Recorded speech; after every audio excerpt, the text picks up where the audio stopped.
দর্শক, এবারে আপনাদের জানিয়ে দিতে চাই দেশের পুঁজিবাজারের লেনদেনের খবর।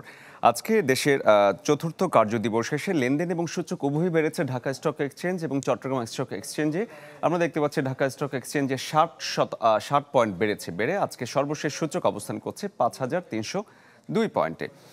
শেয়ার ও মিউচুয়াল ফান্ডের যে লেনদেন হয়েছে সেখানে যদি তাকাই তাহলে দেখা যাচ্ছে বেশ ভালো পরিমাণ শেয়ার ও মিউচুয়াল ফান্ডের দাম বেড়েছে। 251টি কোম্পানির শেয়ারের দাম বেড়েছে, কমেছে মাত্র 89টি এবং গতকালের মতো আজও রয়ে গেছে আগের দামই 64টি কোম্পানির শেয়ার ও মিউচুয়াল ফান্ডের দাম এবং লেনদেনের পরিমাণ আজকে চতুর্থ কার্যদিবস শেষে দিন শেষে 605 কোটি টাকা ঢাকা স্টক এক্সচেঞ্জে।